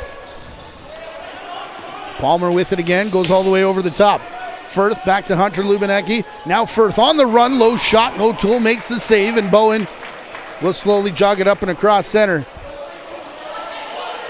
Him and Collison one-on-one. There's a lot of lacrosse player in that collision. As now Ewan McKay gets it. Collison popped it free, looked out, McKay. Spalina ran into him, and Spalina's going to go to the box for the second time tonight. Yeah, Coach Rusty Kruger not happy with that one. He hates penalties by offensive players. Let you guess how I know that. Firth to Collison.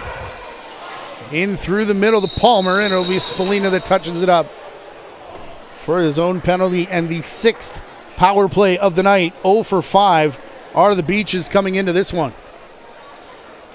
Have had opportunities, but just in this series, not a whole lot of offense to talk about on the side of that Beaches bench. Sure. Connor O'Toole, a big factor in that for sure, but some good defensive performances as well over on that Orangeville side. Shading heavily towards the righties again. Watch for Donnie Scott sliding up to Sheehan as Collison's going to take it. Aiden Long brings the rebound back down, goes right at Firth. Collison and Firth, two of the 5 that are going to be out there for the Beaches. Yeah, we'll see. They can get at least one of them off here. It'll be Firth. As Collison can hold his own, he'll look at Jackman, who's backing his way in towards the corner. Deere, meanwhile, on his way to the crease. McDonald went with him. Pass rolls into the corner errant, and just trying to save the shot clock was Bowie Horseman. Overran the ball, took a two-hander. And it'll be played back to Collison, who's going to jog it back the other way. Hidden ball play. It's in the stick of Willem Firth. Bench all over it, so he'll pass to Collison. Matt Collison and Firth through Hamish McPherson, Palmer, Sheehan. Now Firth finds a shooting lane off the right hand of Connor O'Toole. What a save again. I've had that happen as, look out here, Orange is going to pull out right play. I've had that happen where you feel like you're going to get to that, you hit that bottom corner and O'Toole just slides his hand down and makes the save with his hand. Liam Matthews to the outside here, late in the shot clock. Got 5 to shoot, does through a double team and kicked away by the right foot of Kazik. Boy, Matthews and Deere just always feel like they're dangerous, don't they? Don't they feel like they get more of those end of shot clocks that either go in or almost go in? Always able to find an angle. Doesn't matter how many guys you put on them, too. Yep. So here's Sheehan, dying seconds of this power play. Beach is about to go 0 for 6 tonight in potentially their final game of what's been a tumultuous season. Peyton Booth chases it back to center, and shot clock violation or over and back. Take your pick.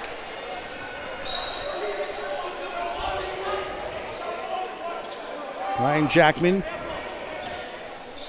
He'll leave it for Trey Deere. Deere reaches the defense, now spins back. Cross for Spallina. Joey Spallina to Sanderson on the outside. Big high step. Screen from Spallina in front. Deere up top. Shoots right down Broadway. Spallina tied up, then gets run into by Deere. Goes down. That was Wills holding the OJLL regular season scoring champion in check.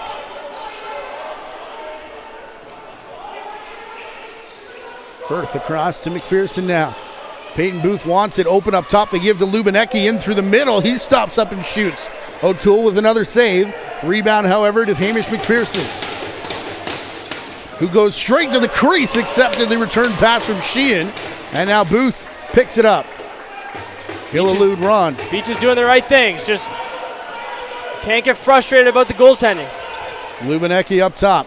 He'll pass back to Firth. Can't get around the defender, so shoots over the shoulder. And up and out of play. They keep it on the side of Toronto, do they? Yes, they do. Yeah, that's the right call. That hit the mesh after it hit O'Toole as Firth goes for the BTB here. And Beaches needs another guy on the floor. Trying to figure out who guys are gassed. Going to be finally hopping over the boards. It's David Peterkin. Up top. Collison's bounce shot didn't miss by much. There's no one over on that left side to pick up the loose ball. It bounces right to Bowen. Matty, shrugged off a check. It feels silly to bring up the temperature in an Ontario playoff game because, like Captain Obvious, it's hot, but it is legit hot in here. And you're starting to see, the heat, along with obviously a hard series, start to take its toll on these guys. It is legit super warm in this building. Playing basically every other day, 29.8 degrees Celsius. Apologies to our fans south of the border, but that's hot. Yeah. It is many, many Fahrenheits. Lubinecki. Bouncing around to the outside. Both of these games played in hot barns too. Ted Reeve, not much better. Willem Firth. To Sheehan, who steps in and I think sent that off of O'Toole. It's going to bounce all the way down the floor. Shot clock didn't reset. Must have hit the defender because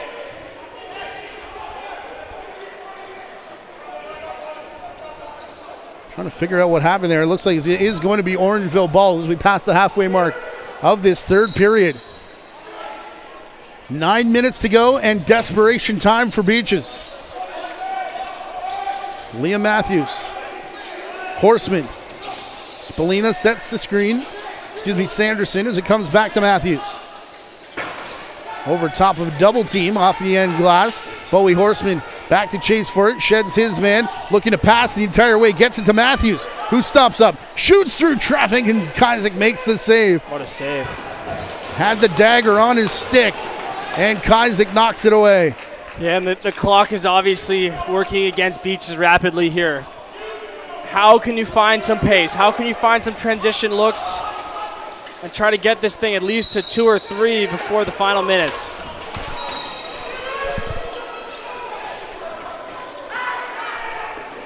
that someone switched jerseys. I think that might be Owen Wills wearing his 23 that his brother wore at the beginning of this season. Here's Hunter Lubinecki, big high step. He'll walk all the way through, still with it, shoots wide.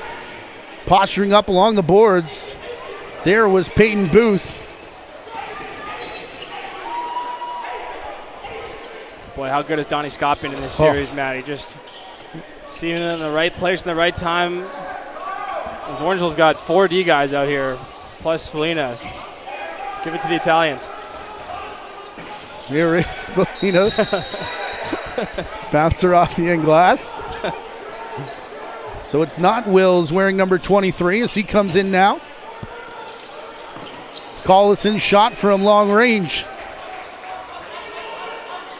Hits off O'Toole.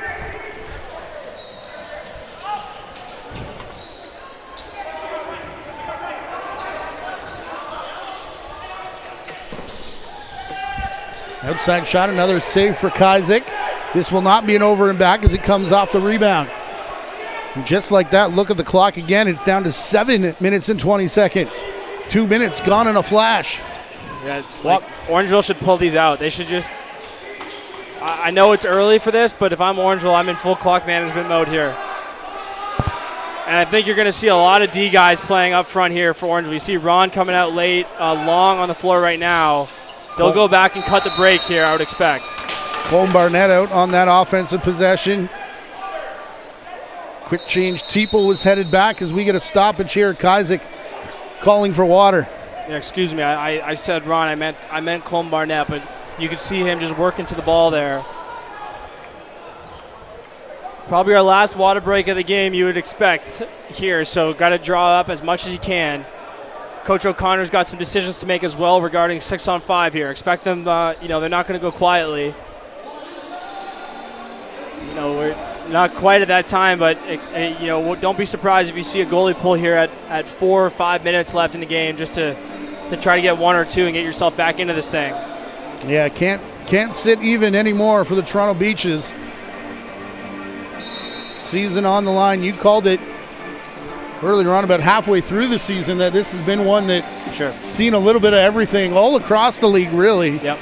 But the main story have been the Toronto Beaches, and Riley O'Connor basically told me every single game it's emotionally exhausting. Yep. They were tired, but not physically tired, this team. As soon as they got to the playoffs, he said, we're re-energized now. Yeah, I mean, Matty, this has been a pretty even series. O'Toole has just been phenomenal, right? Like, sometimes lacrosse is complicated, and sometimes it isn't, as we have 6-on-5 right now. Desperation mode for Sheehan, and the Beaches reaches across O'Toole. Cameron Pack picks it up. No one's gone to the bench. Lubinecki gets there now. Kazik running out, and it skips off the boards. He'll get there in time. Looked like Teeple stumbled. Been a few players slipping and sliding. Yep, good teaching point for the Northmen as well. You can't just change your clear because the goalie's out. Alumni Corner helping with the call here, saying it hit off Kazik. And it will be Orangeville that retains possession and go all the way up top to Liam Matthews. By the way, Mimico up 7-5 in the third period of that game, looking to sweep away the Brampton Excelsiors tonight. Spalina. Outside, he'll dump this into the corner, and it'll go into the safety netting. Yeah, if you're nitpicking there for Orangeville, still 10 seconds left on the shot clock, so you can get deeper here. But looks like we'll be 6-on-5 for the rest of the way every time Beaches gets it. A good look for Sheehan last time. Problem is when no one's built to go 6-on-5 a whole bunch of times. You start running through your playbook pretty quickly. Call us into Sheehan. Up top, Firth is the shooter. Tried to tap it back to Sheehan. Nice recovery from Palmer. Over to Collison, shoots over to the top of the defender. Rebound bounces right to Elijah Edwards, who had to deal with Collison, had a peek for the official. And Edwards not going to go for what was a partially empty net with Kazik running back in. Yeah, that's the right play for Edwards there, I think. The time is more valuable here. Tick, tick, tick. Beaches needs one soon. Felt like they've needed one for a period and a half here in this barn, but Liam Matthews working out of the corner. Trey Deer dropped his man, and that was called on the interference. Kazik already on the bench with 5 to play in regulation. Owen Wills to Palmer, who is one of 7 graduating players on this Beaches roster. Sheehan, another one.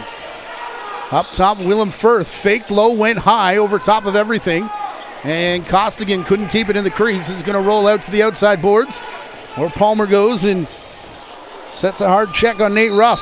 Smart play by Ruff there, just letting the time run out. Every second is valuable here. 4:36 now in the game. As it's kitchen sink time here for Beaches. Eric McDonald out there as well, one of the 21-year-olds. Came over in a trade deadline trade from the buzz in front. Trade Deer through the crease, and Kazik grabbed a hold of the ankle lock.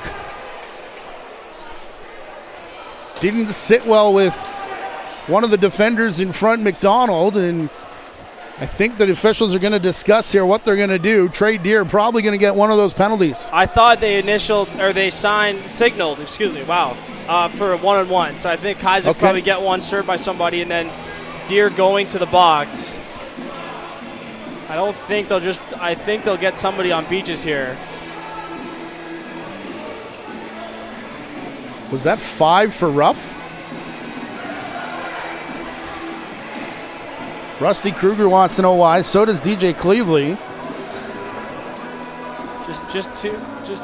Maybe it is 5. Unless I misread that. Only 2 up on the board right now. I think that was the argument from the Orangeville side of things, why Kazik didn't get anything for initiating contact. And indeed, it is a major penalty up on the board. Trey Deer off for 5 minutes. Boy, this is a gift for Beaches here. You got to work fast, right? I wouldn't touch the corners. Get it to whoever you want to hit the shot and get going here quickly. We'll do just that.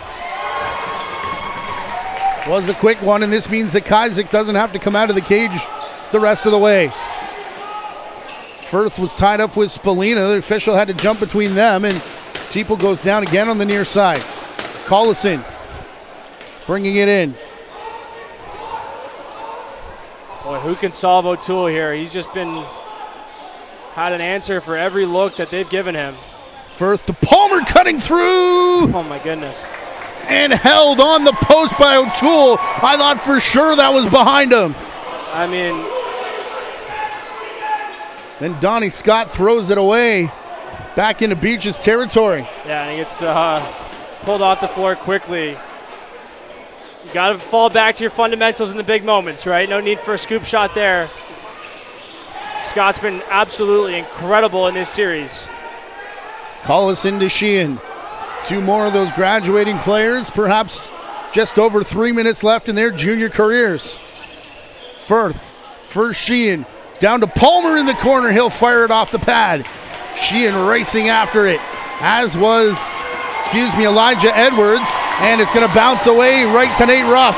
What a shift by Edwards there. Sheehan had a good jump on that ball to get it in the corner. Edwards just throws him into the glass, gets it going for Orangeville. Just so much depth back there, Matty. Defense, offense sometimes can be about stars. Defense is the weakest link game. And for Orangeville, the weakest link has been incredibly, incredibly strong in this series.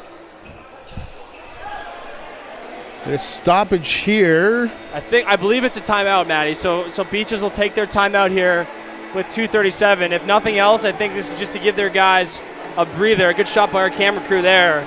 These guys are gassed, man. The emotions of any playoff series, let alone this one, which our fans are well aware of. And then, like we said, it is hot in here. We've called many games here, Matty. I've played in many games. This is up there with some of the warmer ones I can remember. So to run it down for you, the graduating players, 21-year-olds on this team: Greg Palmer, Matt Collison, Will Sheehan, Eric McDonald, who came over in a trade. Matt Firth started the season in Alberta, came over in a trade. Ewan McKay, Chris Harland played in that Minto Cup that the Beaches made it to, and Owen Wills, along with Matt Collison. For the Toronto Beaches, perhaps only 2 minutes and 37 seconds left in their junior careers. These are names you're going to hear again, right, Matty? 100%. Not the end of the road by any means. Matt Collison is about to be a problem in the National Lacrosse League. Yeah, he's going to be playing. Good thing you play offense. He's going to be, yeah. He's going to be playing in the PLL too, right? A guy who excels in both. Yes. In both variations of our great game. And interesting move here. They're going to put Wills out at half and pull Kazik. So just try to have. Looks like they presumably won't run anyone back to the bench now, and they're just going to try to double team it everywhere. Well, as you said, kitchen sink time. Yeah, make sure that you never have an over back as well. Collison, Sheehan, Firth, bouncer right off of O'Toole, and McPherson couldn't handle the rebound. They go back to Firth again, and O'Toole down on all fours. Looks like he's struggling to get back up. He might have hurt something on his way across. Yep, I think you're absolutely right. Officials don't see it. Not sure anyone sees it. Meanwhile, play back down in the corner, and the stoppage allowed Kazik to get back in the net. I don't know if that's still from the high shot he took earlier or something else now. As we approach the 2-minute warning. Hands team out. Cohen Jennings inserted into the lineup. He's going to miss. Liam Matthews. It's Eric McDonald coming in transition. And Matthews, what a back check to take it away from Eric McDonald. Orangeville, 3 players calling for a wipe down, not going to get one. As Bowie Horseman brings it across center. Jennings and Wills shoving with each other, and Cohen Jennings is going to be the one that gets sent off here. So 6 on 4, and now the wipe down is called in front of O'Toole. Is Wills going with Jennings? Yeah, Wills is going to go with him. I think that's what the applause was for. Here, watch O'Toole here on this save as he comes across the crease. He's going to pop out to Sheehan over to Firth. I don't know if he rolled awkwardly over on that right side, perhaps a knee, ankle. Perhaps he's as gassed as everybody else in this building. No doubt. I mean, the goalies have the most gear on, right? The goalies are the ones who have to impact it most. Unlike hockey, they can't keep their waters on them. Right. They're still whistled play in while they're still wiping the crease off to our left-hand side.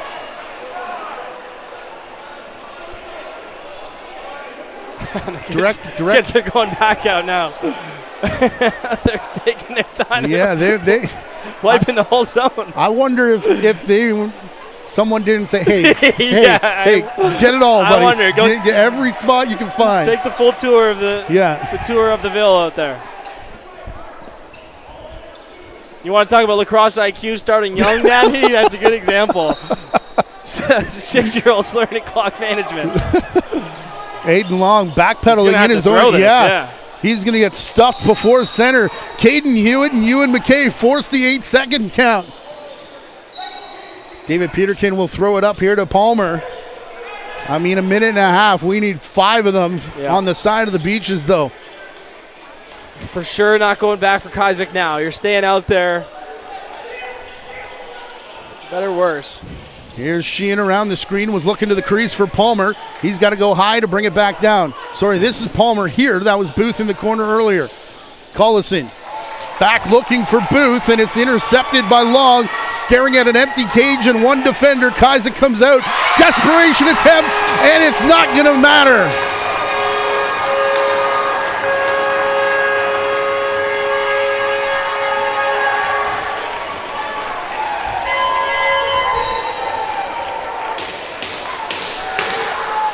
The league better look out. There's a train coming in the name of the Orangeville Northmen. Aiden Long, third game, all 3 games scoring. This guy's been arguably the best transition player in the OJLL this summer, and he's not playing lacrosse in college. Heading to Cornell for hockey. Maddie, must be nice. Save some athletics for the rest of us. Sure. Two of the top offenses in the league going at it. Has looked like Linden Hill's going to come out and ice this one, maybe, unless he's just getting ready for handshakes. I thought Connor O'Toole played really well. I think it's a bit of a. Oh, he's tremendous. I think it's a bit of a quick hook for him. No. Yeah, yeah. How dare they? We'll see. It looks like O'Toole's going to stay in there. Hill might just be getting ready for the end of the game. I was just joking there. I presumably bring Hill in case anything happens here. We've got 3 Orangeville guys in the bench, or in the penalty box. It is O'Toole that's still in the cage as Collison walks down. So does Palmer. Looks to the 5-hole, and the stick was there from O'Toole. Why not add a couple more to what would be a, well, I'm not going to say it here in the third period, but Beach has entered this third with 5. Elijah Edwards takes a 2-hander and another penalty, but not going to matter as the Beach's season from hell comes to an end. Well, in 25 and a half seconds. Yeah, Orangeville took a timeout here. I think this is just to get O'Toole out of the game. Would be my guess. Director Rachel Wolf informing us that the first shot we saw before he went cross crease hit O'Toole in the same spot we saw when he went down in that second period. So dealing with injuries, they need him for a deep playoff run here. Slashing penalty to Ewan McKay. And yeah, his season is going to be done as he gets the hook.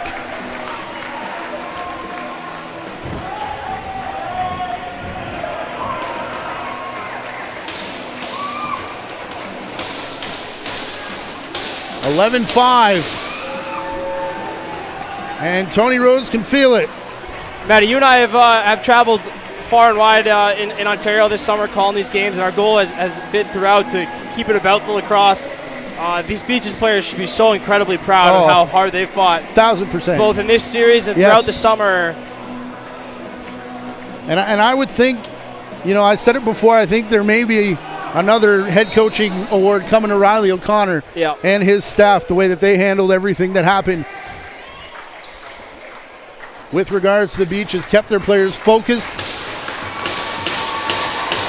And they'll go home, but nothing to hang their heads in shame about after the season that they had. But on the other side of the equation, look out. Isaac has scored already this season, but not going to here, as a perfect third period put together by the Orangeville Northmen helps them advance into the second round.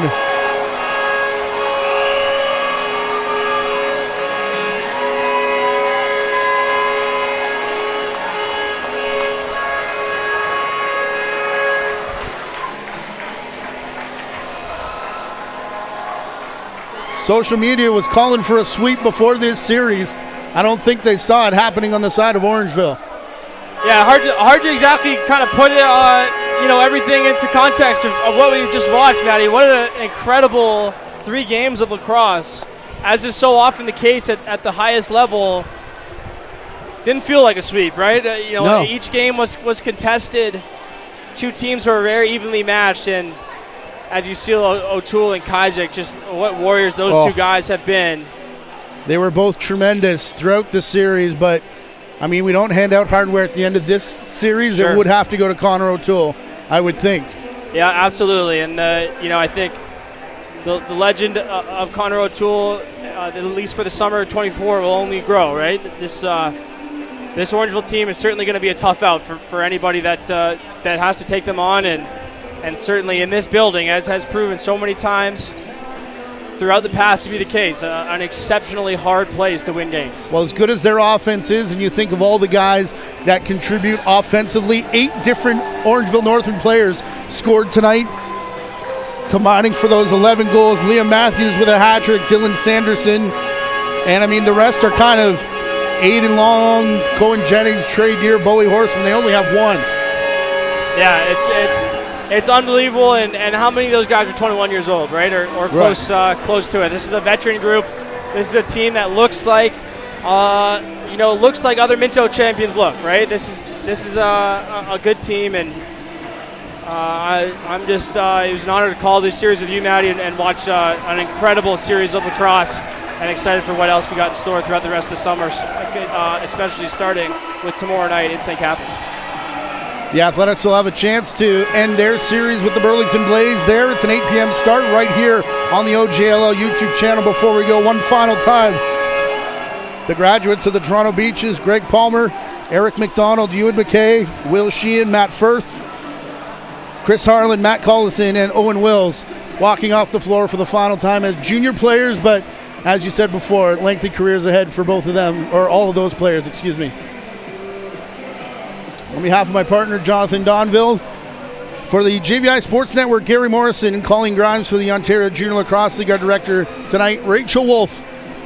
Thank you for tuning in. We'll talk to you tomorrow night from St. Catharines, an 8 p.m. start there as the playoffs continue here in the OJLL. I'm Matthew Carrick. Thanks for tuning in. We'll talk to you tomorrow.